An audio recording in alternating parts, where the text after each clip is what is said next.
found the FarrCast, the weekly podcast in its sixth season of helping you understand what's going on in Wall Street, Washington, and the world. Now here's your host, Michael Farr. Welcome to the FarrCast. I am Michael Farr. Thanks so much for joining us again this week. It is the 27th day of July. Here we are coming into the end of the first month of the third quarter. First month, third quarter means the year's half over. Market has been making, it's right up near all-time highs. The NASDAQ is up over 30% for the year. S&P 500 in the high teens.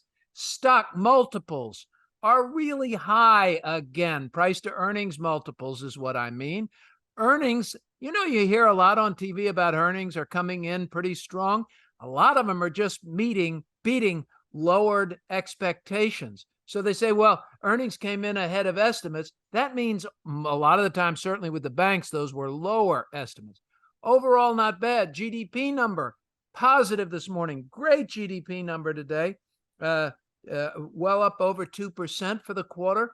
We're not seeing signs of a recession, and everybody is rushing to it hasn't happened, and therefore it probably won't happen side of the boat. That's where they're all going. Hey, it hasn't happened, so it probably won't happen. And these numbers don't look bad, and I'm sick of waiting and talking about recession. So let's just talk about something else. Okay, history doesn't bear that out. And the 10-year Treasury now up over 4%. And the 2-year Treasury is still now nearing 5%. So it's almost 100 basis points, still on the inversion of the yield curve. We watch all of these things. If you've owned stocks this year, you've made money by and large, particularly if you've owned the S&P 500. If you haven't owned the fabulous Sacred Seven, well, maybe you're not up so much. What do you do with a market like this? What do you do with a problem named Maria? You turn to Kenny Polcari from Case Capital Advisors. That's what you do, the voice of the New York Stock Exchange, the guy who is slotted any minute now to take over for Maria Bartiromo on Fox. Welcome back to the FarrCast, Kenny. Michael, it's always a pleasure. It is always a pleasure. So now we're going to the Swiss Alps. Is that we're going? What do you do with a problem like Maria? Like Maria. That was very good. You see, you pick up on that. I like that. Listen, come on. Are you kidding me? That's such a classic. I guess at the end of FarrCast today, you two, if you stay tuned for the whole thing, Kenny Polcari will be singing Edelweiss as Harry and I sneak out of the studio. Okay, just wait. All right. It's another one of those references. I wonder if they caught that one. Okay, KP, what's going on with this market? Were you surprised what the Fed did? Are you surprised at the market's reaction? What? I'm not surprised with what the Fed did at all. It was well telegraphed. If anybody was caught off guard, they've been living under a rock. But I'm also not surprised, or I guess I'm a little bit surprised that he wasn't a little bit more emphatic and hawkish. He was kind of wobbly, right? He was on the middle of the fence. Well, maybe yes, maybe no, we did it depend. I get that. But my guess is that he's not done yet. The Fed is going to at least go once more, if not twice more. I still think 6% is their goal on the terminal rate. And so one more is not going to get us there. Loretta Mester, Neil Kashkari, even the former Fed Governor Jimmy Bullard, who's no longer part of the FOMC committee because he's now the dean of some business school, probably better than I. But along with some of the governors, they have been pushing this 6% number for a while now. And I really think that's where the Fed wants to go. So I'm a little bit surprised that he wasn't more emphatic than he was, because I think he left it wishy-washy. Immediately people started going, oh, that's it. We're done. The Fed's not going any higher. Look at this. A smooth landing. Well, Goldilocks, everything's perfect. Nothing's going to disrupt this. And I think that's the mistake. This has got to be the hardest job in the world. Jay Powell's job. If you're the Fed and you've got to stop raising rates, how do you stop raising rates without it sounding like you're really going to ease and put your foot back on the gas? So, somewhere in here they said, okay, we're not done yet. We're not done yet. And then they've got to kind of temper that. And he's given it a shot, right? The guy's going, I'm not done yet. I'm really not done. Well, maybe I'm done, but no, I'm probably not done. He's trying to tone it down, but I don't know how he makes the actual shift all that quickly. What would you do? What would you say if you were Fed chair and you didn't want the market to actually surge or crash? Well, yeah, that's right. So I think he's in a tough spot. But what I find amazing is that the minute he even suggests that they're going to pause, the conversation immediately turns to, "Oh my God, here they come! We're going to start cutting rates 3 times by the end of the year," which is really, really comical to me. Because look, you raise rates 11 straight times, right? You took one little pause there in June, but you continue to raise rates. The Fed is not going to turn around and start cutting rates after a month of holding them steady, unless, of course, something goes way off the edge and we get hit with some event that nobody's seen, which I don't see happening either. But until he really breaks it, there would be no reason, in my mind, for him to raise rates, hold them steady, and then start to cut. There would be no reason to do that until such time that you see a marked slowdown in the economy. And to your point, we haven't seen that yet. Look what happened to GDP today, the first read at the second quarter. 2.4%. 2.4%, much better than the 1.8 that they expected, right? Even stronger than the final first quarter revision. And so I think Jay Powell's in a tough spot. And look, he's also said this. He hasn't seen unemployment tick up, which he said he needs to see. He hasn't seen the job market weaken, which he says he needs to see. And he's very, very frustrated that the market continues to go higher because it gives people a false sense of everything's great and look at how wealthy I am and blah, blah, blah. Not that you shouldn't be in the market. You should be in the market. But it gives you a false sense. And even he said he needs to temper that a little bit so that people recognize that this is not over yet. And that's not happening. Okay. So there are two things you have to watch here, folks. You have to watch the inflation data when they come out. Are we still seeing inflation higher than the Fed's target? And they still read through to core inflation. When they report inflation, they're reporting headline inflation. And I can hear you. Stop shaking your heads, ladies and gentlemen. I love my listeners, but to stop shaking your head when I tell you, I'm very pleased to see headline inflation come down. I'm just telling you what the Fed's looking at, and they're looking at that core inflation. Do they really have real positive rates yet? Do they really have rates higher than the rate of inflation? A little bit, yes. And I think the trend is improving, and they're watching that.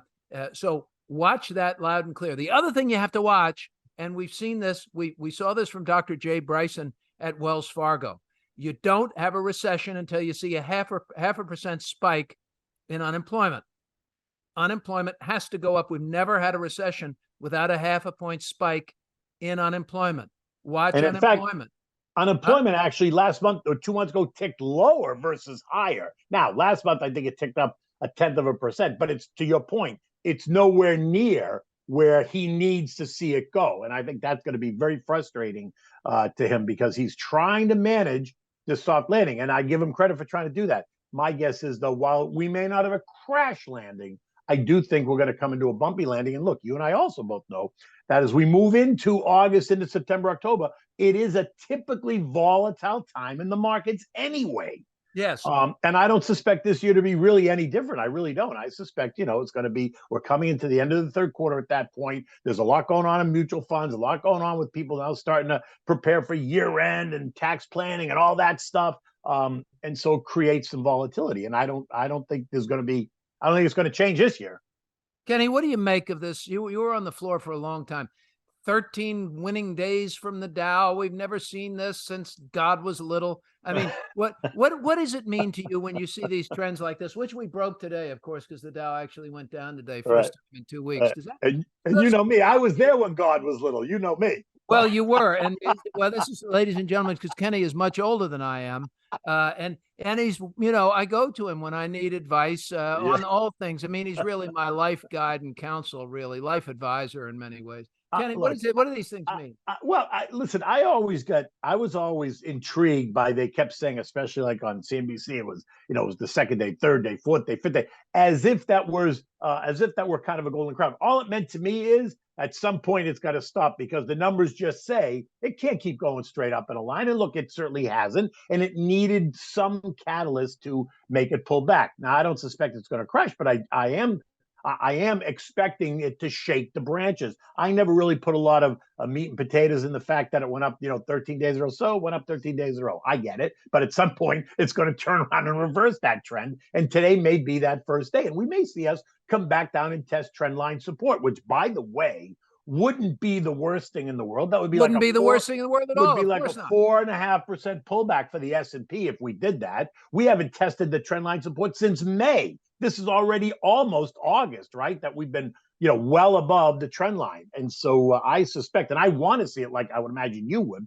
I want to shake the branches a little bit. I want to see who falls out of the tree when they shake the branches. Worldwide Exchange, you and I were talking. I was on with Frank Holland last week, and they took that clip. You know how they take the clips after you're on TV? And the big thing I said, which I didn't, you say things that you don't think are particularly important because they just seem so stupidly obvious to you. And Frank was asking me about the continuation of the bull market and the blah, blah, blah. And I said, Frank, sooner or later in our business, you always get reversion to the mean. Right. Up 20% in 6 months is not normal. That's and it will pull back. And if you tell any guy anywhere or gal my age, they're going to tell you that if that market's just shot up 20% in 6 months, they're going to expect it to pull back 10%. They want to see a 50% pullback on that market. It's just what happens, right? But this is why they always say the retail trader is always wrong, especially if they're a retail trader that tries to time the market. I'm going to pick the top, I'm going to pick the bottom, because then when it starts to get away from them, they go, oh my God, this is it. Fear of missing out. Let me jump in. And they pile all this money, which does nothing but push the market up. And then they all get exhausted and the market, to your point, retreats. And then everybody screams and yells, oh my God, it's figs, it's rigged. No. If you just stayed invested and you paid attention to your advisor and you built the plan, you wouldn't be having those senses of, I get screwed, I did this, the market's rigged. It's not at all. Exactly. And Kenny, you know what the ones I love? The ones I love who will call me and say, I knew it. Right. And several of them will say, I told you oil was going to go up. Right. That's my favorite, by the way. Right. After oil goes up and they say, I told you oil was going to go up. You told me that the price of a global commodity was going to go up and it's up $3 and now you were right. And you were going to make money on that. How exactly? Right. That the price of oil. But now who has been right about the price of oil? Kenny Polcari has been right about the price of oil. Up over $80. Is that what I saw today? We're still over 80, Kenny? Yeah, well, let me check right now because it was kissing 80 this morning. Oh, 79.91. It got over 80. But, it got over 80. You said you thought it was 70 wasn't going to last. It dipped below 70, which kind of came as a surprise to me. But this run to 80 has been kind of big, huh? Yeah, it's been big. It's been actually, we traded down at 65, which, by the way, I'd like to ask the administration, how much oil did they buy down at 65 to refill the SPR? I don't think they bought very much. And now we're trading back at 80, probably going a little bit higher because, the Saudis, they need $80 a barrel in order to support their lifestyle, not their cost to produce. They can do that in the low teens. But in order to support their lifestyle, they need to see oil at $80 a barrel, and that's right where we are right now. We don't have that in common. I need oil at about $30 a barrel to support my lifestyle. And I hear you. And I don't care so much about the Saudis' lifestyle. It looks pretty good from over here, except that I got to tell you something about Saudi Arabia. I mean, I've been, right? You've been over there? No, I've never been. Okay, well, I'm going to give you my insight into Saudi Arabia. It's hot.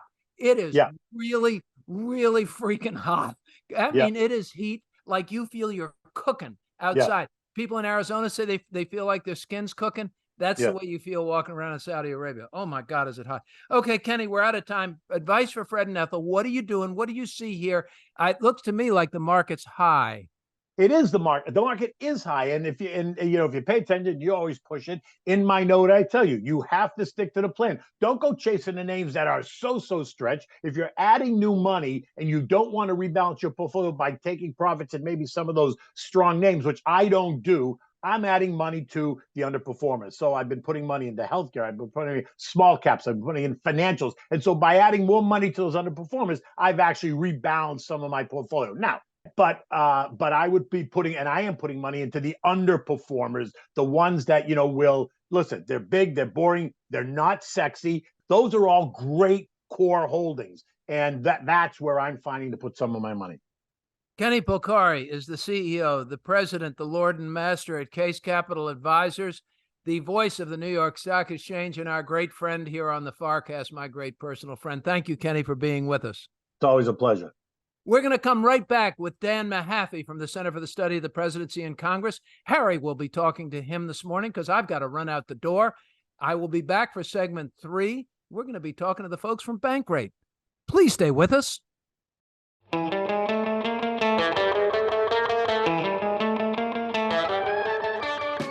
Thank you for joining us this week on the FarrCast. Now it's time for political analyst Dan Mahaffee and your host, Michael Farr. Welcome back. I am not Michael Farr. I'm Harry Jennings. We're recording this week's show over 2 days, and Michael actually had to leave the studio early today for a client meeting, so I'll be with you for this segment. But of course, it's not me that you've turned in to listen to, gathering your friends and family to huddle around your RCA Victrola podcast player.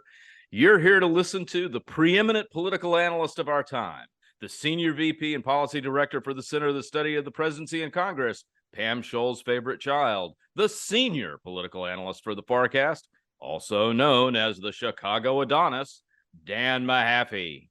I have to pay you to come into every room before I enter. I need that I don't need hail to the chief. It's more like entering like a professional wrestler. I like that. That's what I'm thinking. More befitting of today's politics. But good talking with you, Gary.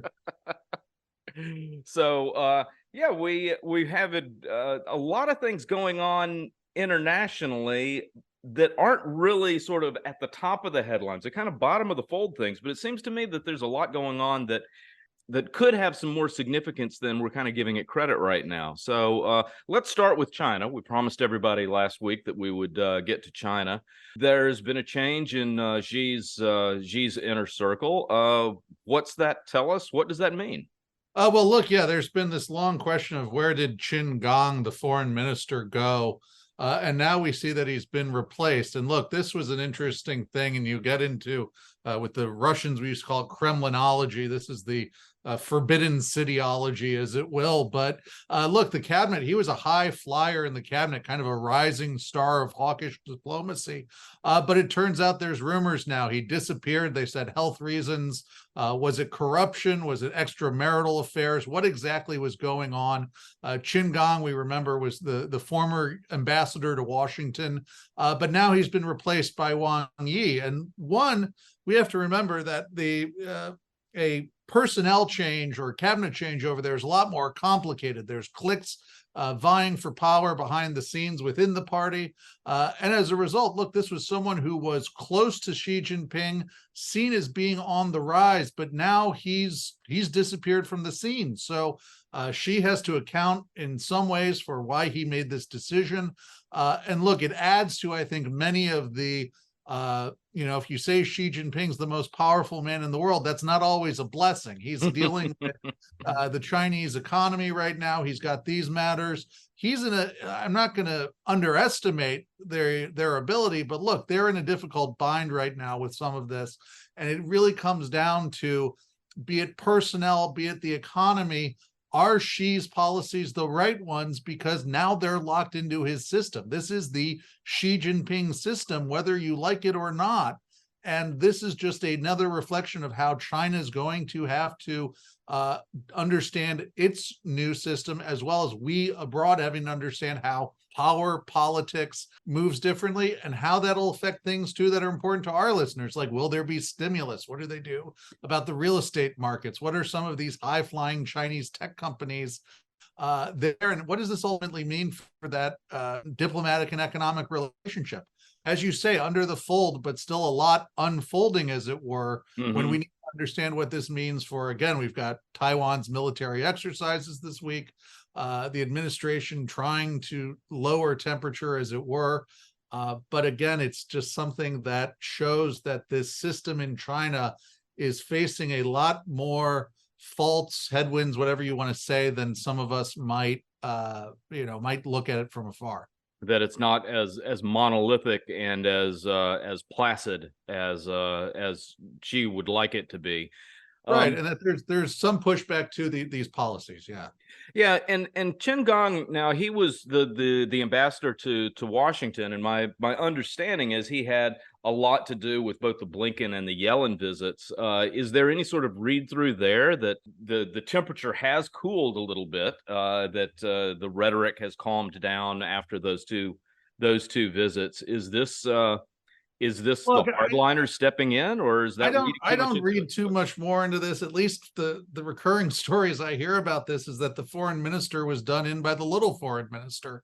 And that's the matter of it. It was impropriety and mistresses that did him in rather than policy. And that's again a thing where the party has been so wanting to show that these high officials are, I hate to use this term, but that they are above sin or free of sin.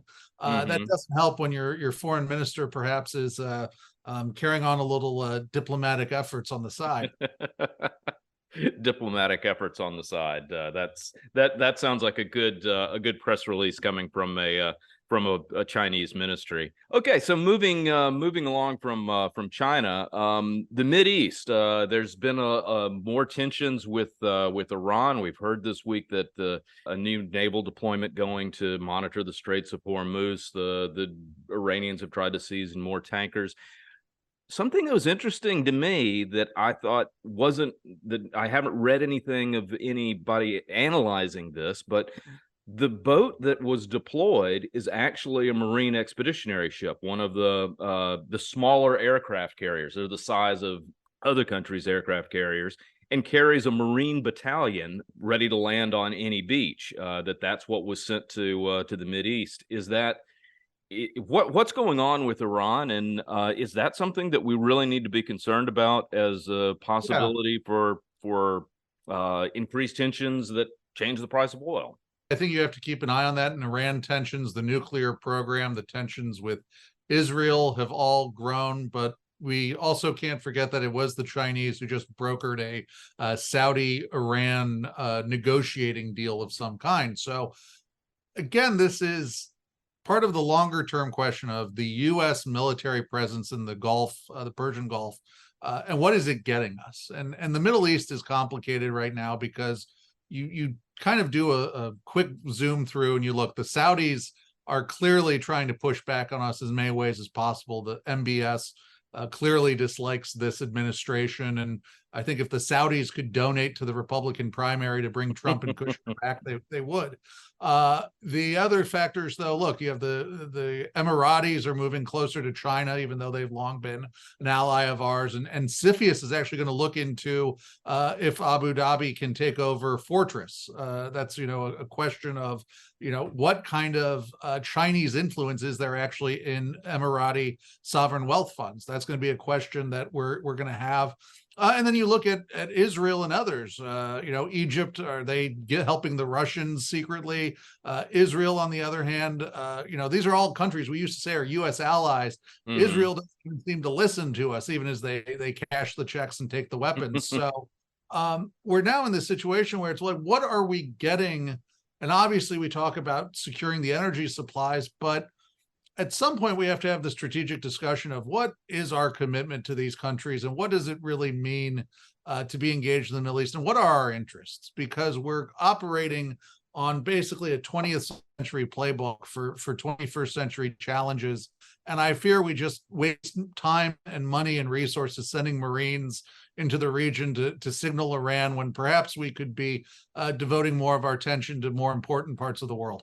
And with the Chinese growing influence, is that necessarily a bad thing for the United States? Yeah, it become their headache and not ours. If you look at our history in the Middle East, from the Beirut bombing to the war in Iraq, let the Chinese run the region. Have at it. Have fun with it.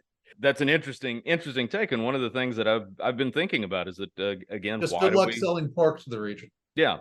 The Chinese need cheap oil. We don't, because we produce our own. So obviously we don't like to pay more at the pump, but a lot of that money stays in the United States. So the biggest thing for us about Middle Eastern oil is that we keep it cheap for the Europeans and the Japanese. That's our main interest in keeping Middle Eastern oil cheap.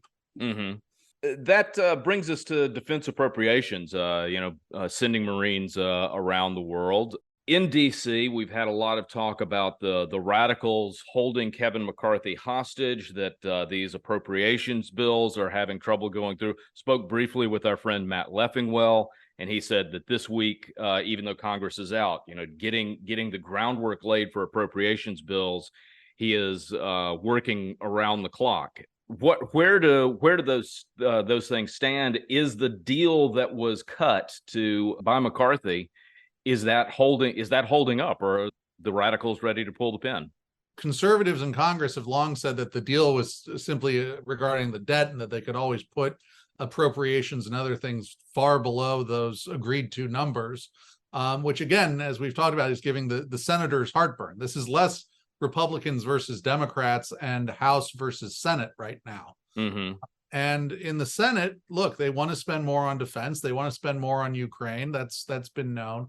I think the real challenge comes into when we get to, do these things come down to conference committee? A lot of this is going to unfold around that September 30th brinksmanship. Mm-hmm. The question is, does McCarthy have at least the support to get through another deal like he did with the debt ceiling, even if he does lose the conservatives? Now, the one thing that I think we need to remember was different about the debt ceiling was, look, that was an unthinkable bridge to cross. Government shutdown, not so much. Look, it's no way to run a country. Don't get me wrong.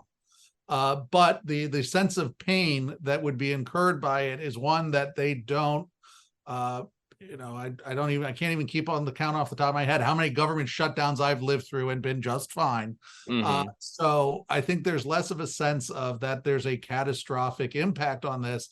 But sure, it does harm us to have these government shutdowns or to have these enforced spending cuts that are going to come through. But look, the conservatives in the House believe that they're running the show. And that's going to come down to a lot of these culture war facets as well, items like that. But ultimately, the question becomes, what impact does that have on those Republicans who are representing congressional districts that Biden carried? Because that's the future of the Republican House majority, if there is going to be one after 2024.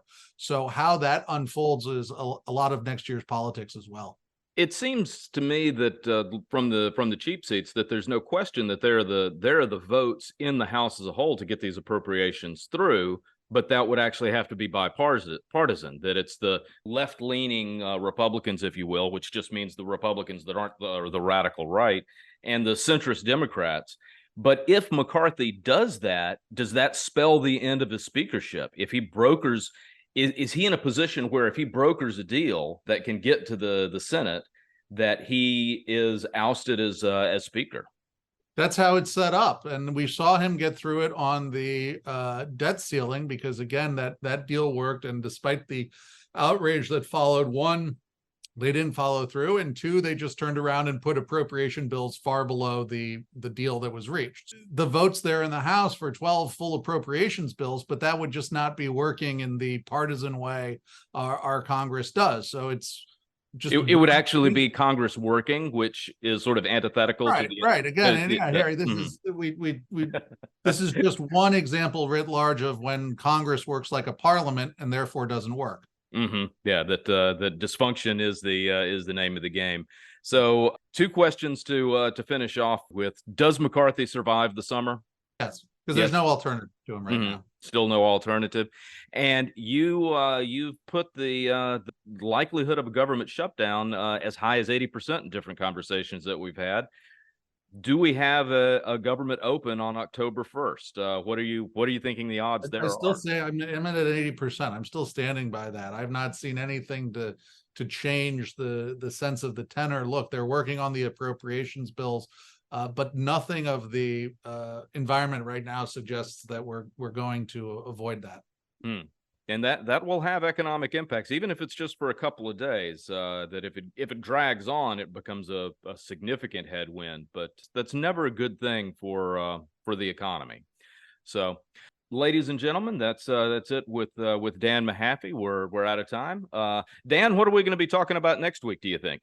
Oh, well, it's August, so hopefully people have gotten away from Washington to beat the heat. I think, look, we're getting into the point, though, in August, it'll be the month of the Republican debate. How is that shaping up, and what does that look like? I know we talked last week how there's lifetimes to be had in politics still, but the crunch period is really starting to focus on this first debate, and what does that mean for this field? And look, I see more and more polling from early states that shows Trump not just with a plurality, but perhaps even a majority of support in places like Iowa and New Hampshire. That makes it really hard for anyone to try and break through on this. That's going to be something that we'll continue to be talking about, I'm sure, up to and through May, because there's obviously a big thing on Trump's calendar come next May. All right, Dan Mahaffee, the Senior Vice President and Policy Director for the Center of the Study of the Presidency and Congress, our great friend here on the FarrCast. Dan, great having you with us, and we will talk next week. Coming up on the FarrCast, as I said, we're recording over a couple of days this week, and Michael will be back in the studio with Bankrate's Chief Financial Analyst, Greg McBride. Please stay with us. Michael Farr and the FarrCast are proud to support Heroes, Inc. Heroes supports the spouses and children of law enforcement officers and firefighters who gave their lives in the line of duty to the greater Washington, D.C. community. Their singular goal is to honor the supreme sacrifice made by these individuals by caring for their families. Heroes' work begins within 24 hours of the tragic loss and continues indefinitely. We invite you to learn more about Heroes' mission at heroes.org.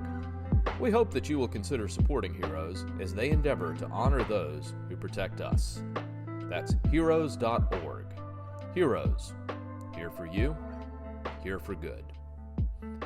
And now, back to the FarrCast and your host, Michael Farr.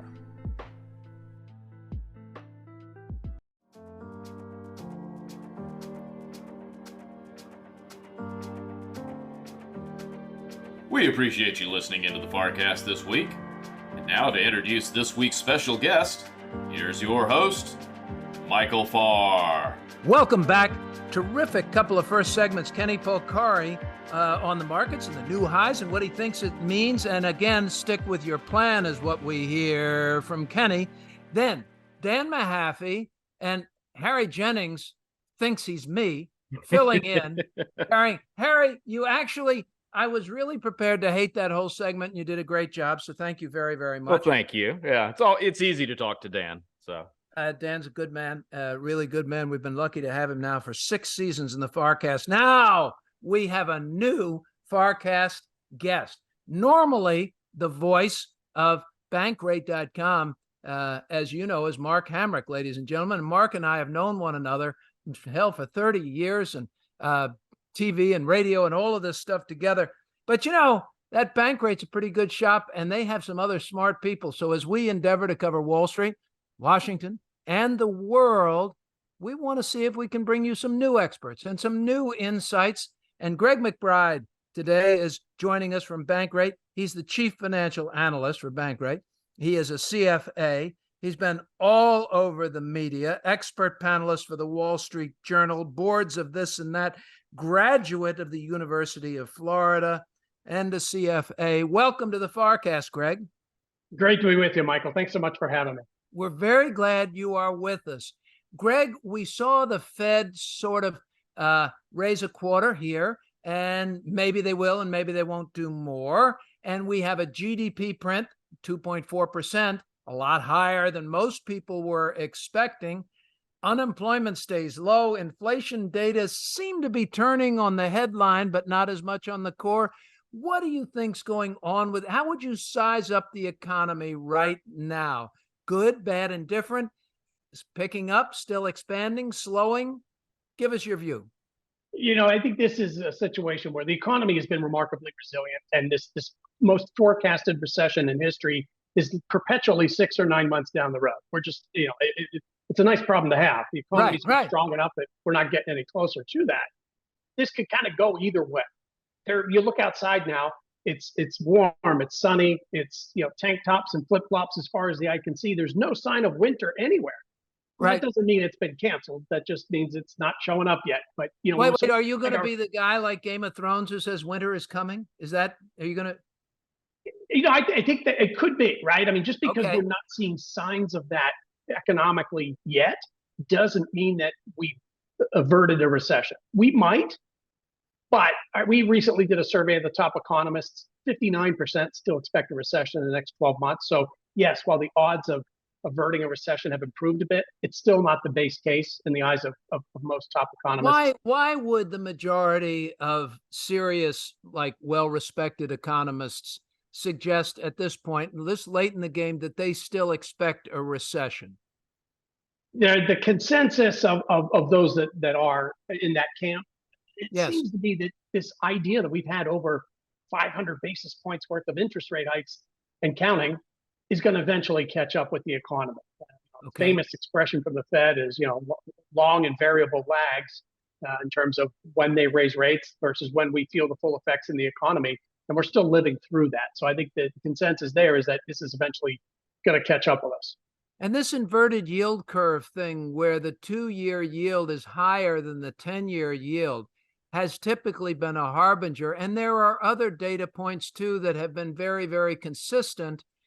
But, after 12, 13 months of inversion, people say, well, maybe it's just not going to happen. Are those sorts of data still indicative? Are they still meaningful at this point to you?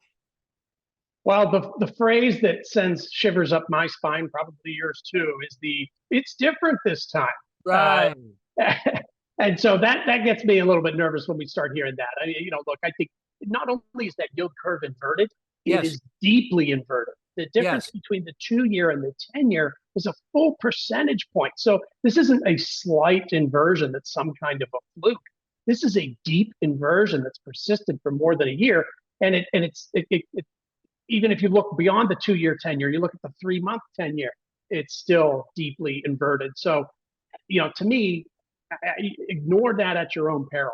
You mentioned there are some other indicators. Leading indicators have been down 15 months in a row. I mean, it's like a record, right? We've never avoided a recession with anything close to that. So, again, I think it could go either way. The odds of averting a recession have improved, but I think it's still probably less than 50% chance that we go that route. When that happens, what does that typically mean for investors and jobs? We had Dr. Jay Bryson from Wells Fargo, chief economist at Wells Fargo, great old friend of mine for a lot of time, explained that we don't ever get a recession unless we see unemployment increase by 0.5%. We haven't seen that. What would take unemployment higher? Are there other boxes that have to be checked till you get to have a recession? And what does that mean for like corporate profits? Corporate profits, my friend Larry Kudlow says, are the mother's milk of stock prices over time. So earnings and profits, and what does this mean for markets? And do you watch that unemployment data? I certainly do. The thing about unemployment is it's more of a lagging indicator than a leading indicator. So in those instances where we have seen unemployment go up in a noticeable fashion, and that, being consistent with recessions, the fact is we're probably going to be in a recession before unemployment goes up that much. Fortunately, we're starting from a very, very low level. But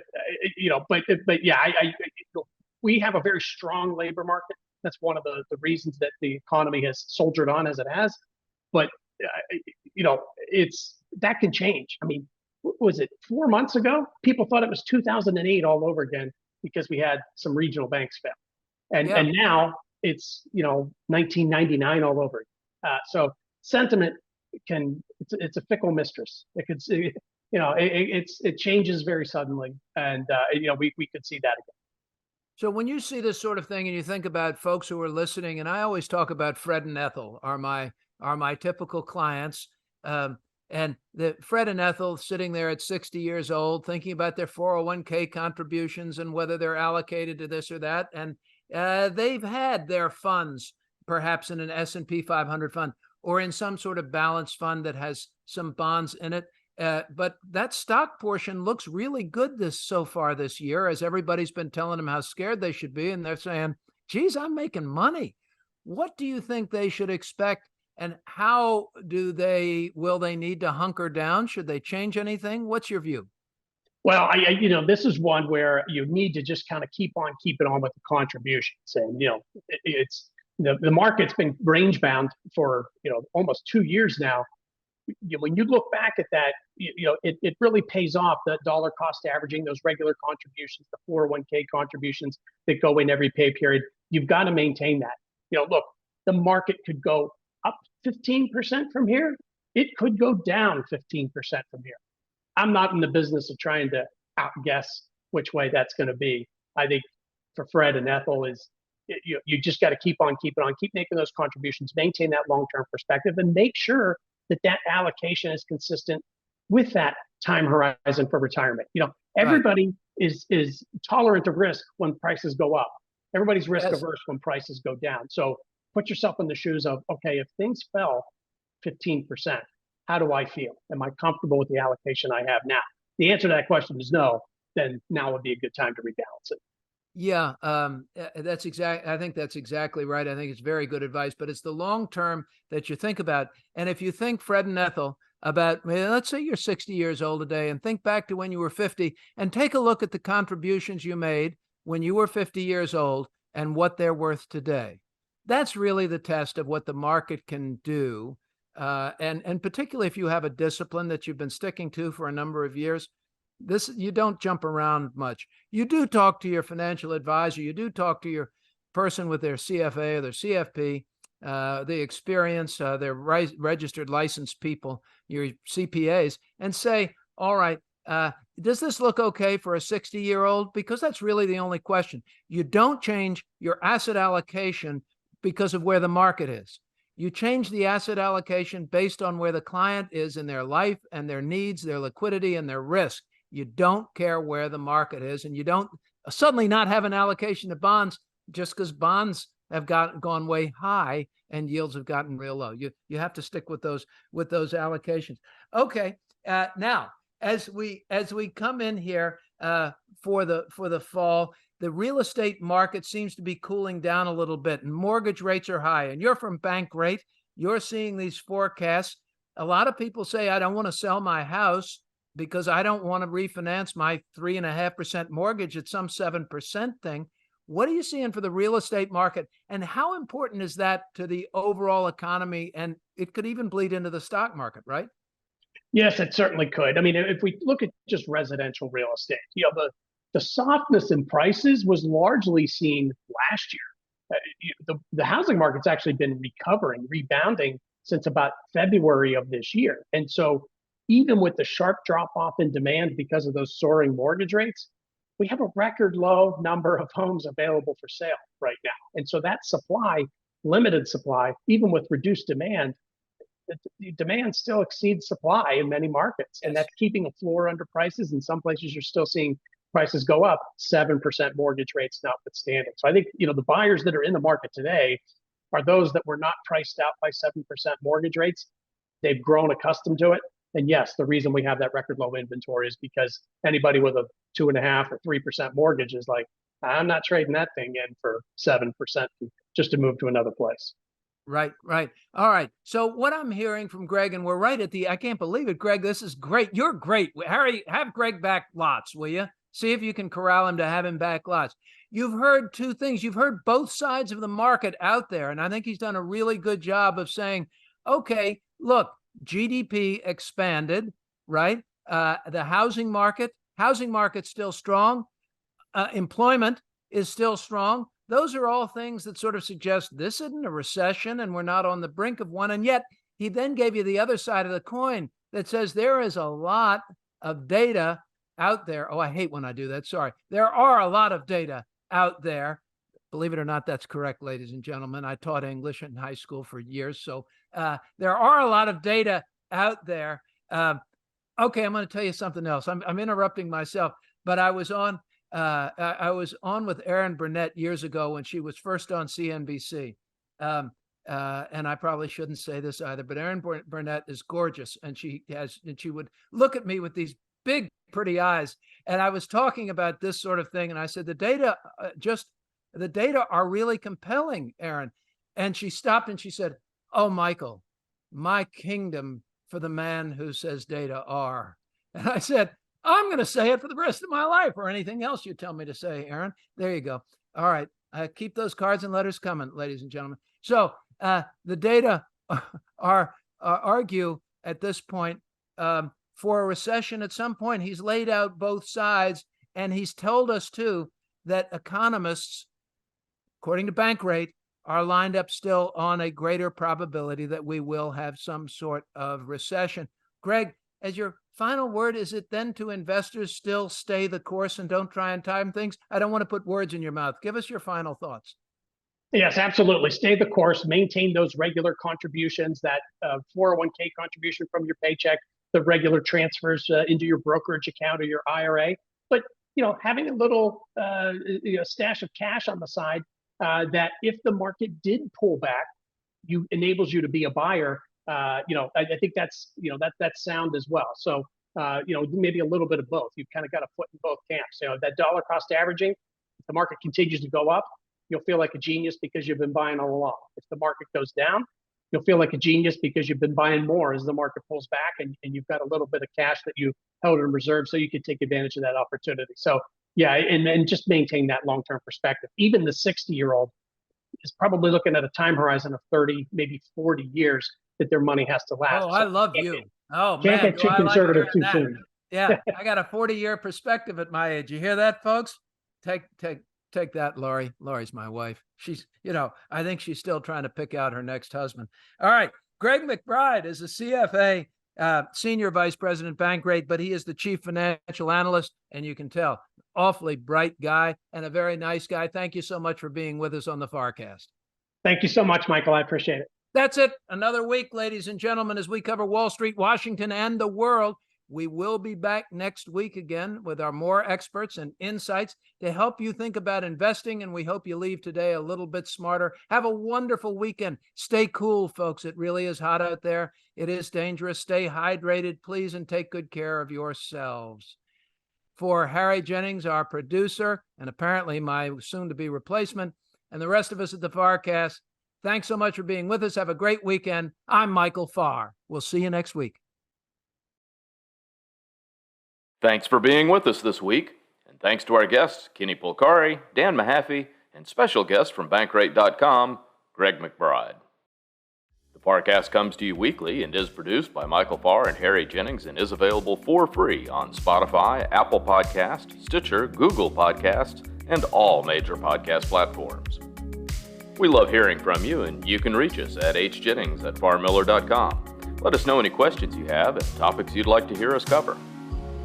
We would like to remind you that the FarrCast podcast is for informational purposes only and should not be considered legal or financial advice. The information, statements, comments, views, and opinions expressed or provided in this podcast, including by speakers who are not officers, employees, or agents of Hightower Advisors or Farr, Miller & Washington, are not necessarily those of Farr, Miller & Washington, Hightower Advisors, or any firm any of our guests may represent. Any mention of a specific security should not be construed as a recommendation to buy or sell, and please be aware that past performance is not a guide to the future performance of any security, index fund, manager, or strategy. We strongly recommend you review with a financial professional before you make any investment decision. And if we can be of assistance at Farr, Miller & Washington, please reach out to me at hjennings@farrmiller.com. We are here to help, and I'll be happy to put any of our listeners in touch with one of our investment professionals for a complimentary review of your portfolio and your investment goals. Take care, stay safe, stay healthy. Go beyond the headlines each week with the FarrCast. Wall Street, Washington, and the world.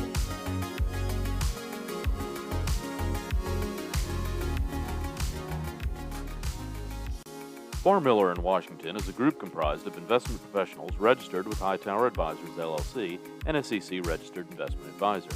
Some investment professionals may also be registered with Hightower Securities, LLC, member FINRA and SIPC. Advisory services are offered through Hightower Advisors, LLC. Securities are offered through Hightower Securities, LLC. All information referenced herein is from sources believed to be reliable. Farr, Miller & Washington and Hightower Advisors, LLC have not independently verified the accuracy or completeness of the information contained in this podcast. Farr, Miller & Washington and Hightower Advisors, LLC and any of its affiliates make no representations or warranties, expressed or implied, as to the accuracy or completeness of the information or for statements or errors or omissions or results obtained from the use of this information. Farr, Miller & Washington and Hightower Advisors, LLC and any of its affiliates assume no liability for any action made or taken in reliance on or relating in any way to the information. This podcast and the materials contained herein were created for informational purposes only.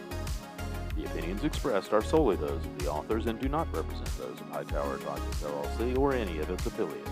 Farr Miller & Washington and Hightower Advisors LLC or any of its affiliates do not provide tax or legal advice. This material was not intended or written to be used or presented in any way to any entity as tax or legal advice. Clients are urged to consult their tax and or legal advisors for related questions.